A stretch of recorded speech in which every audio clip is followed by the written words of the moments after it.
Made with red chillies, ginger and garlic, prawn or shrimp, and vinegar, this sweet, salty, sour, and spicy Goan Prawn Balchao will have you drooling.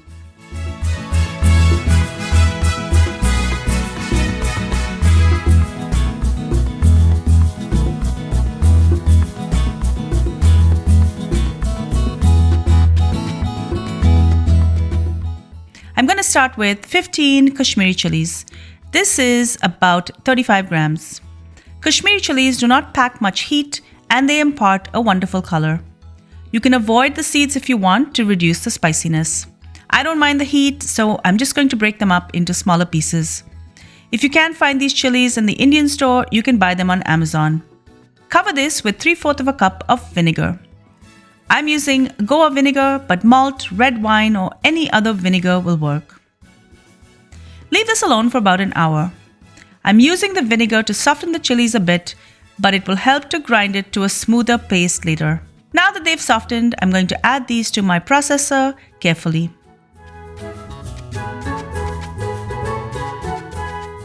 Top this up with all of the vinegar. Add 1 teaspoon of cumin seeds and a 1/2 teaspoon of black peppercorns. And I'm going to keep grinding this till I can get it as smooth as possible. Do not add any water. Next, I have 1.5 cups of oil, but I'm only going to start with about a tablespoon or so. I'm going to saute 300 grams of prawn or shrimp that I finely cut. I'm also going to add 1/2 teaspoon of turmeric.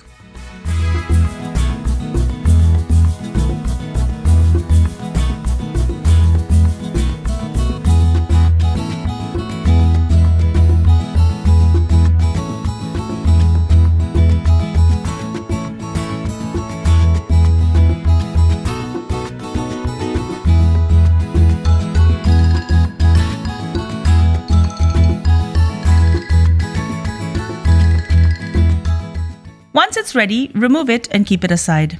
Add most of the oil and 500 grams of finely minced onion. This is roughly 3 medium onions. You can finely mince this by hand or just pulse it in your food processor. Cook this till it's a light golden brown, stirring frequently as we don't want the onion to get too dark.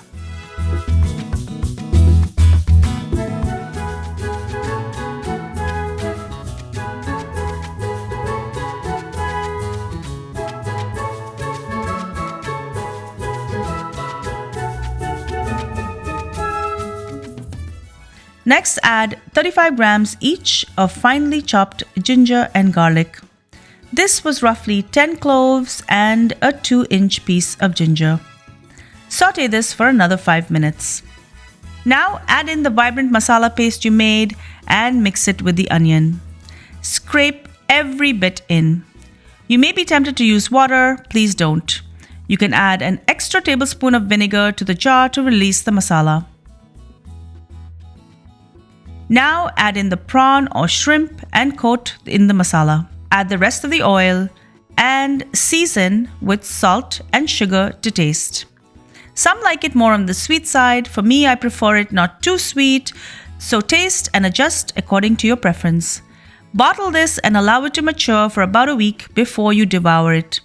You can keep it out of the fridge if it's cool in your kitchen, but I always prefer to store this in my refrigerator. Enjoy.